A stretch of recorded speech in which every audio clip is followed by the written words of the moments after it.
Hi everyone, welcome back. I just want to spend a bit of time showing you some of my favourite plants. This is Lantana. I just love the way this has this double colour tone. Starts off yellow and then produces this pink purple. It's superb. In places like Turkey this grows like weeds.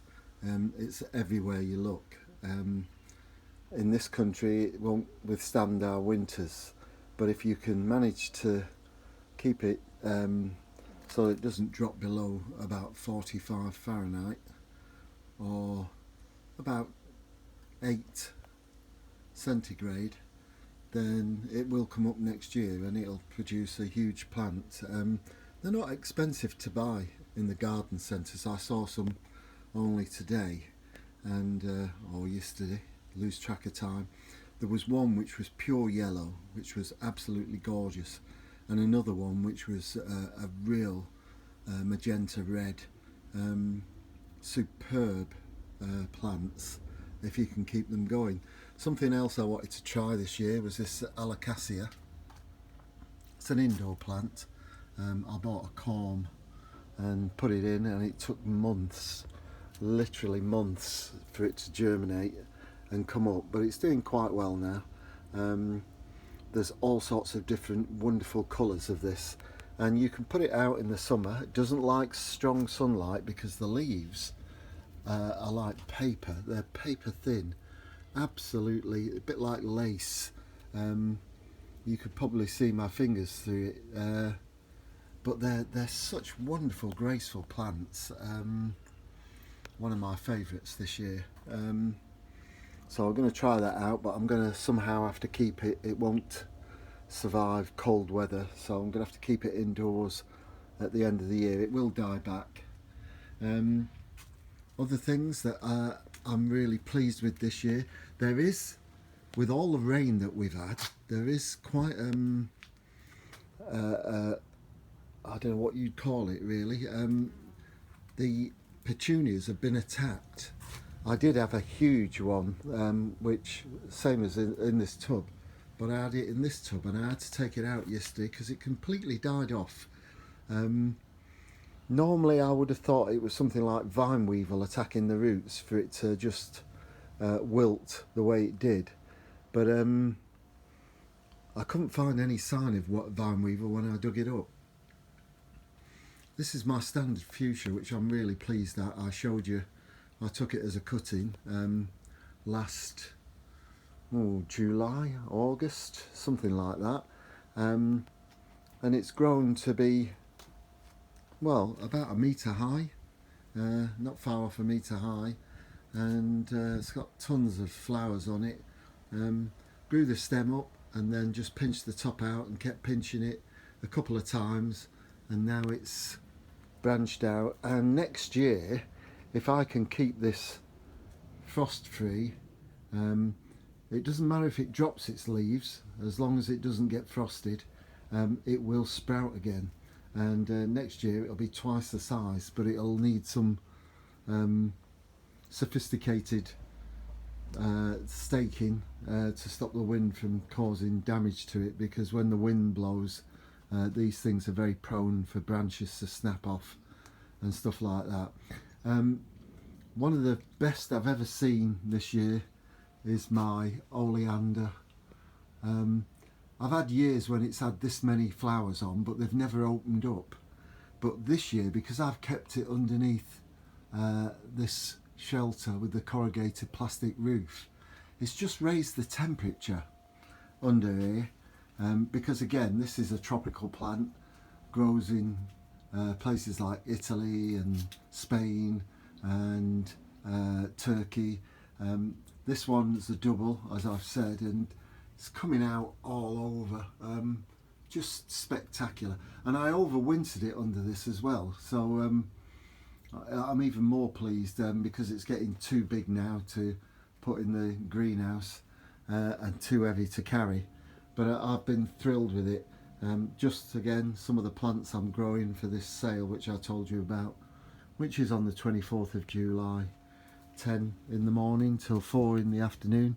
For those who know where I live, come and have a cup of tea and a piece of cake and give a donation to a wonderful cause, to help Fatima go out to Mexico and help the children out there.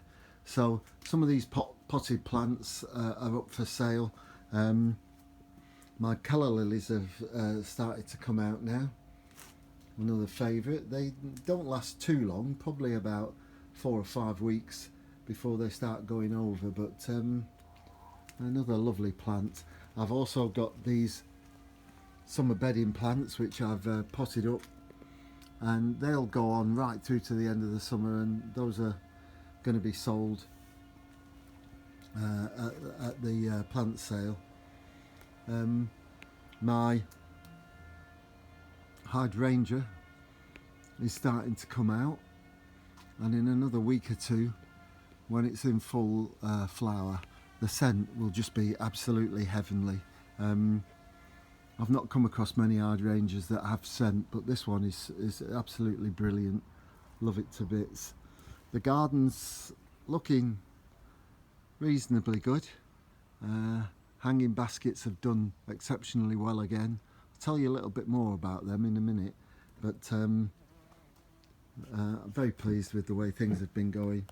If you've got things like these gazanias, with all the rain we've been having, I've just lifted them up and put them underneath the cover, because they just do not like the rain. This constant rain, heavy downpours, they'll finish flowering 3 times quicker than they should do. But if you can stop them from getting too wet, just bring them out again, then they'll last a lot longer and look a lot better. This is another favourite of mine. For those who like flower arranging, this is a must. It's an annual, and I don't know if you can see, but these flowers will dry out, and can you hear? They're everlasters, helichrysum. They're dry like paper, but they are real. I can assure you, these are real leaves. And as they dry out and keep this wonderful colour, you cut them off, put them in bunches and use them in your dried flower arrangements. It's quite striking. Not so easy to grow from seed, but I didn't grow this from seed. I saw this in the garden centre the other day, and I thought Sue would really like the flowers for a dry flower arrangement. Another plant I love is one of these cordylines. I've got 3 different sorts now, and no, I tell a lie, I've got 4. I was forgetting the big one I've got in the garden. These look superb. The colours are truly amazing, but they will not withstand the winter, so you must put them under cover. Don't let them get too wet in the winter, that doesn't help, but keep the frost off anything that's got these deep colours. They just will not survive. It's australis, and it comes from Australia, as you might imagine, and they're not used to really cold winters. But I shall just pick the pot up, take the pot and put it in the greenhouse, because I love the blue on this salvia. Wonderful colour, blue, and again, you find with the flowers that you like the most, they're difficult to keep. And again, this one will not withstand a really hard frost.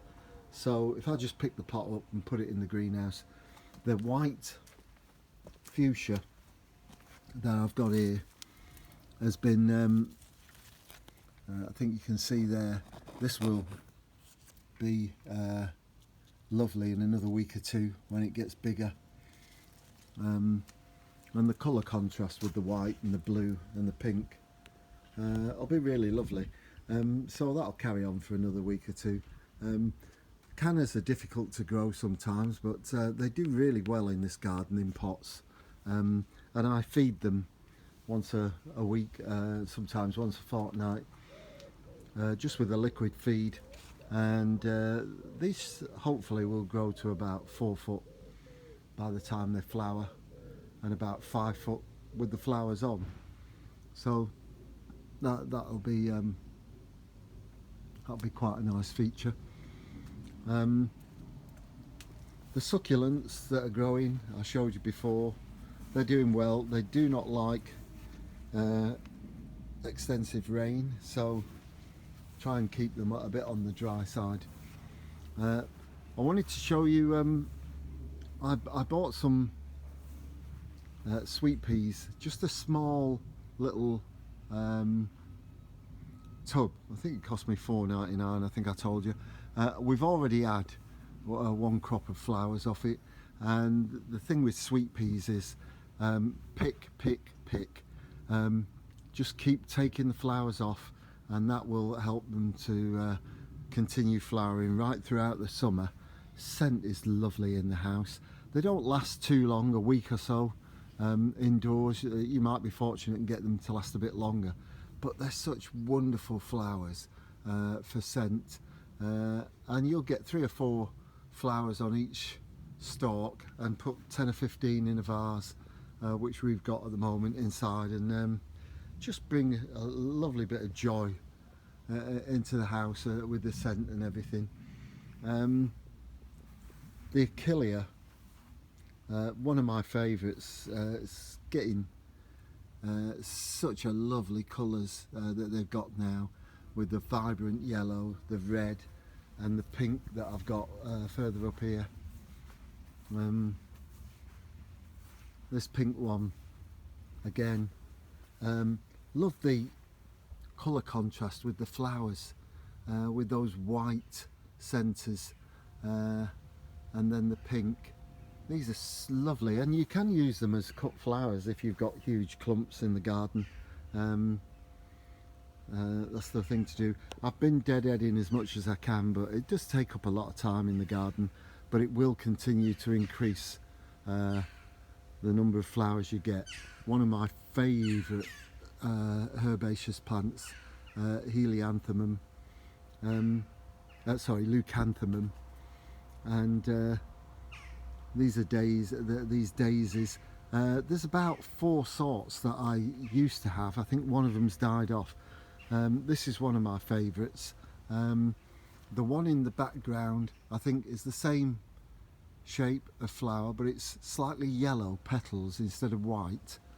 And then over the other side of the garden we have the white with the sort of mop head, Leucanthemum, and this one again is superb, beautiful flowers.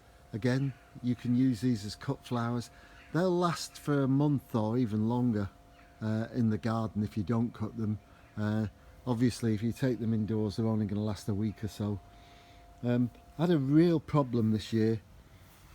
This is a daisy, which if you watched the blog last year, was one of my favourite plants, but unfortunately this year we've had terrific trouble with ants, and they've brought the soil up around the bottom, and over half of this plant has died off. It's not flowered yet, some of it's coming into flower, but I might have to dig it up and put it in a pot and see if I can rescue it once it's finished flowering, because the ants have devastated that. We'll have to wait and see. The hostas are doing quite well in the garden. They're really good. I bought some new ones this year, but on the whole everything's doing quite well. And the Eryngium, again, beautiful blue.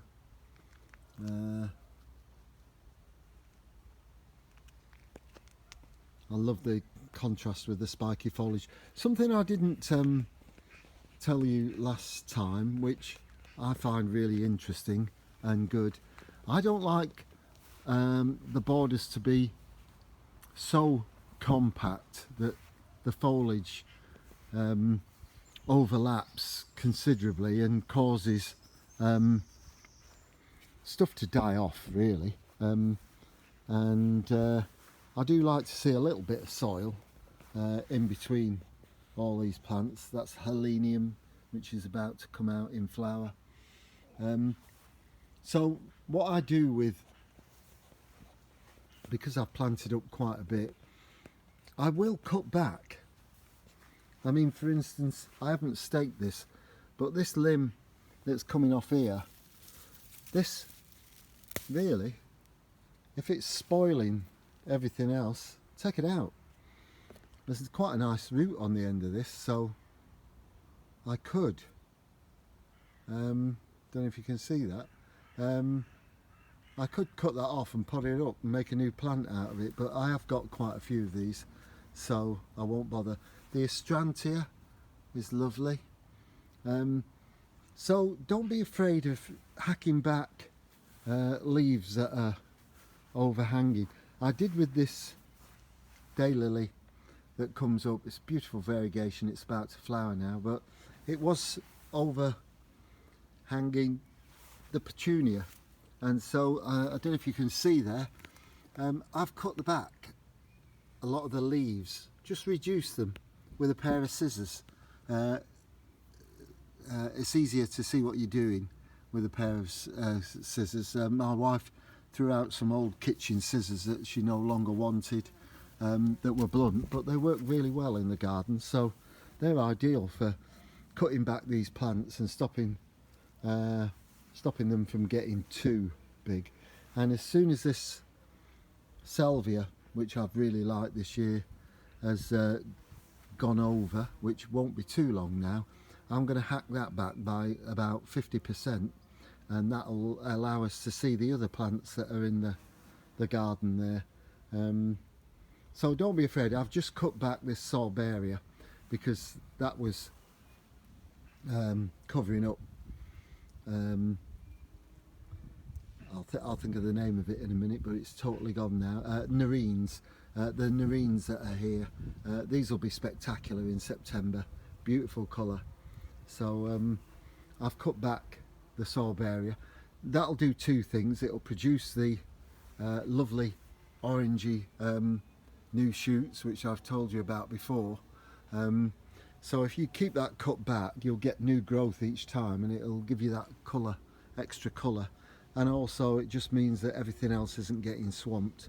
And again, cut back the nerines from the hosta there so that we can see these things. There's nothing worse than spending quite a bit of money on some lovely plants, and then because you've been a bit too greedy and put too much in, it spoils the rest of the garden. So don't be afraid to thin out.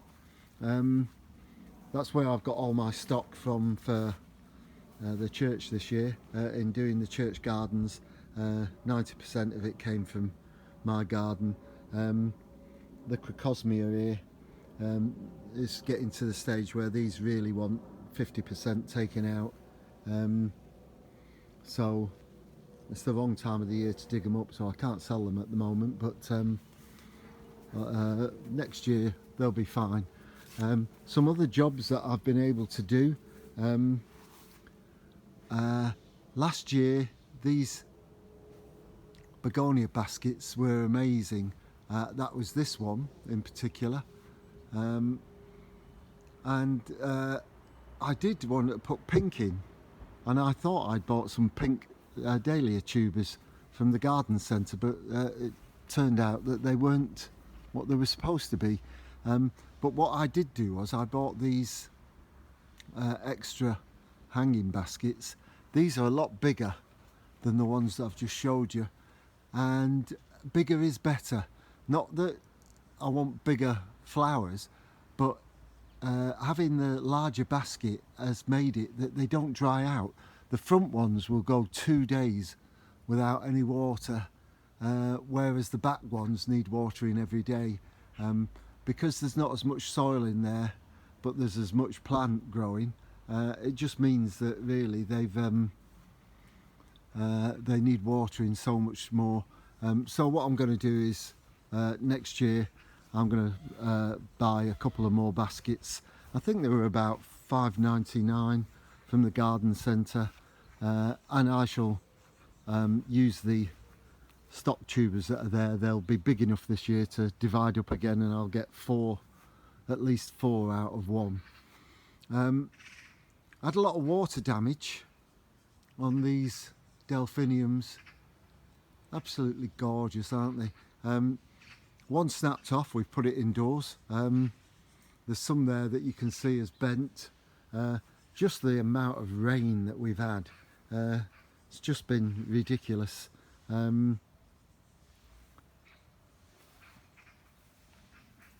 Love the blue of this delphinium. I cut the seed head off, which will help it produce a bit more.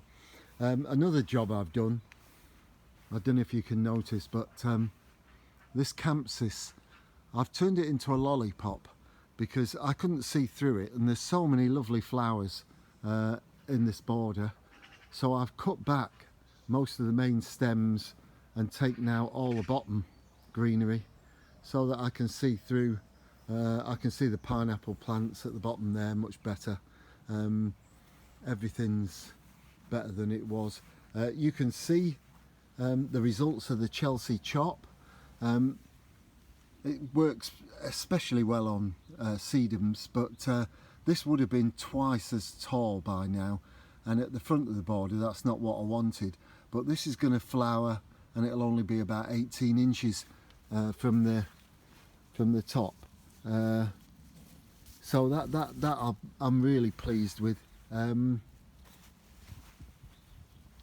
lot of the plants that you can see have seeded, and I've just let them grow. This is Naughtia, lovely colour. They do grow like weeds in this garden. They seed ever so easily, and a good filler for the garden. The lilies have come up really well. I've managed to keep on top of the lily beetles this year. Something I thought I'd lost, I had two large tubs of these cut flowers, and one of them I thought had died. I put it in the garden, and last year it didn't do anything. There was hardly any foliage on it at all, but this year it's just absolutely shot up. Really pleased with it.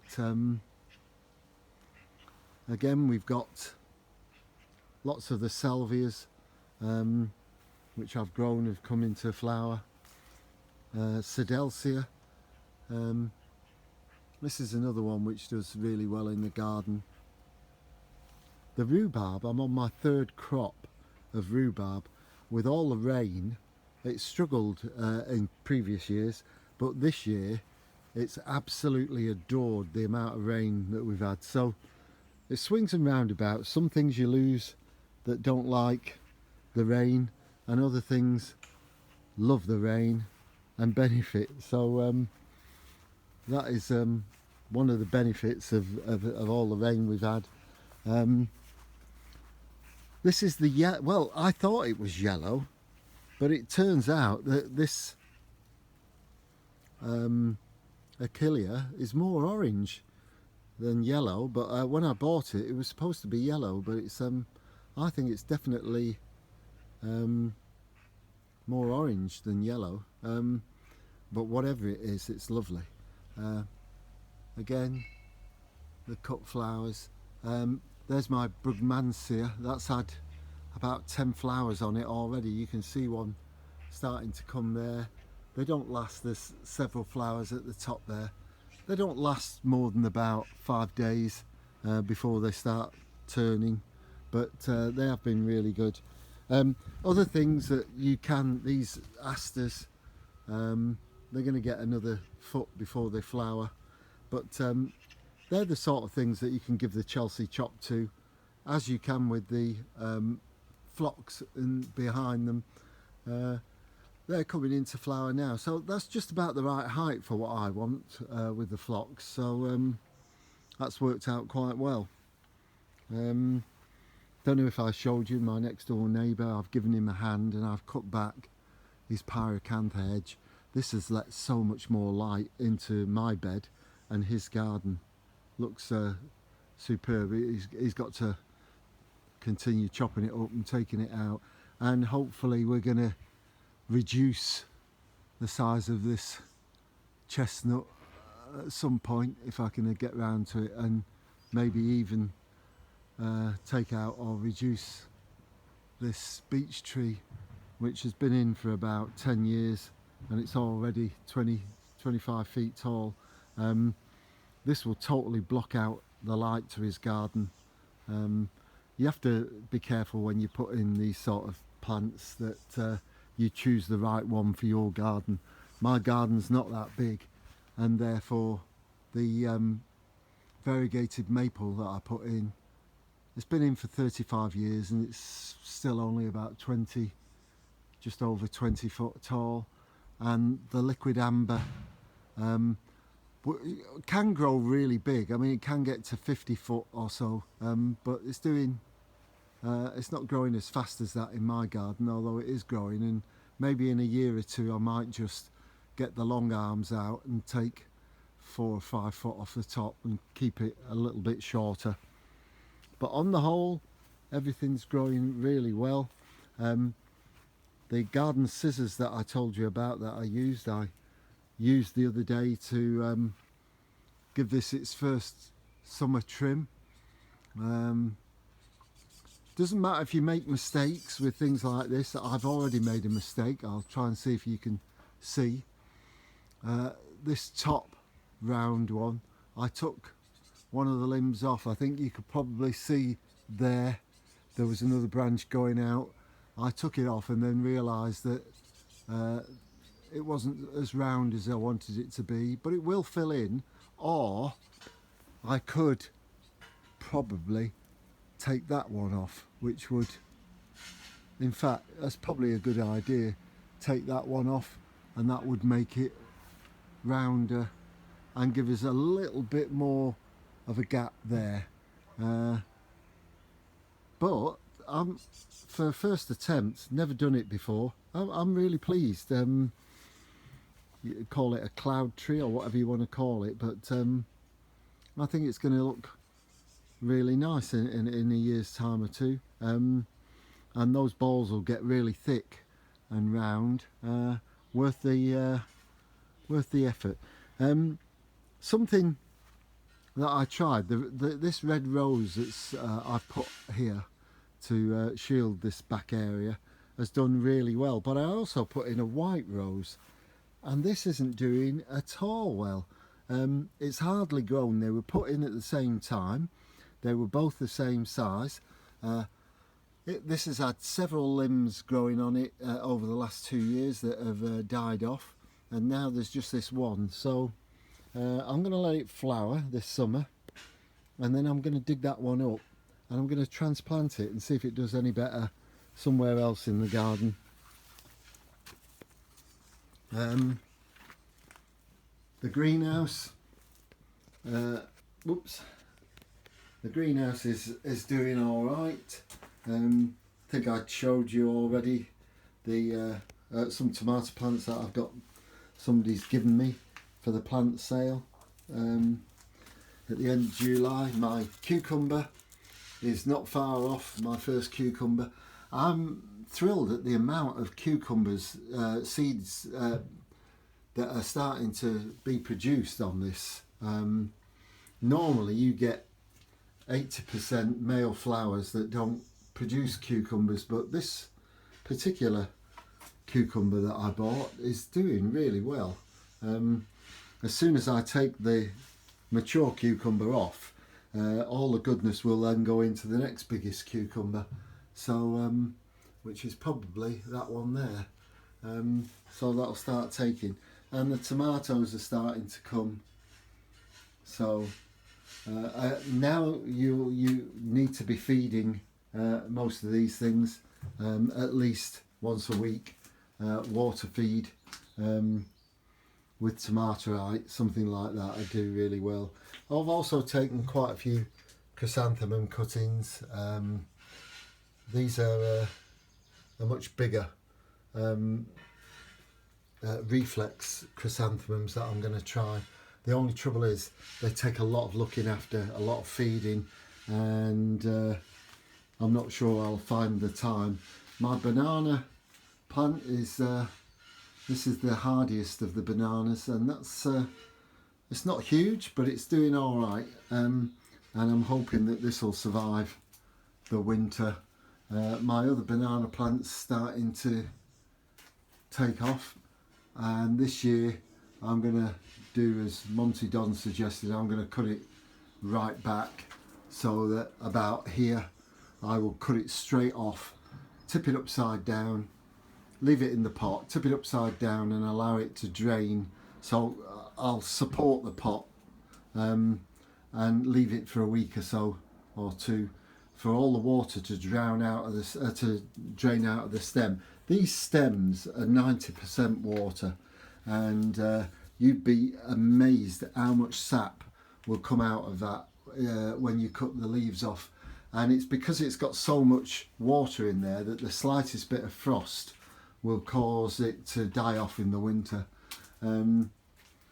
So this year I have done it once before, and I've managed to keep the banana going, and that was because I did cut it off and I put it in the garage, which was frost free, and that worked quite well.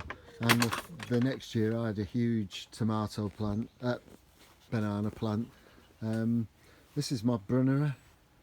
Beautiful foliage. I just love these plants. They're so graceful. This one's Jack Frost, Brunnera, Jack Frost. Again, these appreciate the rain. They do well. They don't do so well when they dry out. My fern bed, which is the acid bed. This is the Achillea that I had last year with all the berries on. It's doubled in size already, and I'm hoping that it'll I've kept it in the shade so it doesn't dry out. I'm hoping it'll flower so that we get some berries on it. Should have had some by now, but if not, it'll have to flower next year, and I'll move it under the cover at the bottom so it gets a bit more light in the winter, but keeps it on the drier side. One of the weeds I can't stand in the garden, this oxalis, seeds everywhere. This one is quite easy to eradicate because it just has this root system, whereas the small one that you get in the garden has a little bulb on the end of it, and that one the bulb tends to stay in the soil, and the leaves snap off, and it's very difficult to eradicate. This maidenhair fern is an indoor plant, and it shouldn't be growing here, and this is the third season that the frost has got it and it totally died off. But it's come round, it's in this bed, and it's doing really well, but it shouldn't do. According to all the textbooks and everybody, the maidenhair fern is very tender. So that's about it for now. There's another Brunnera, the Macrophylla. Lovely foliage again. This bed dries out a lot, so you can see the difference in size compared to the other one. They really do like plenty of moisture if they're going to grow. That's it for now. I'll update you with some more news when I have it, and if I ever get round to doing the pond project, which I haven't given up on, but I'm hoping I'll be able to get hold of some cement soon. I might have a go at this, although I have been so busy. I just haven't had a couple of days to sort it out, but hopefully I will. So that's it for now. Take care, enjoy your gardening. The thing to do is enjoy what you do. It shouldn't be a burden, it should be a pleasure. So take care everybody, and I'll update you again in the near future. Okay, bye.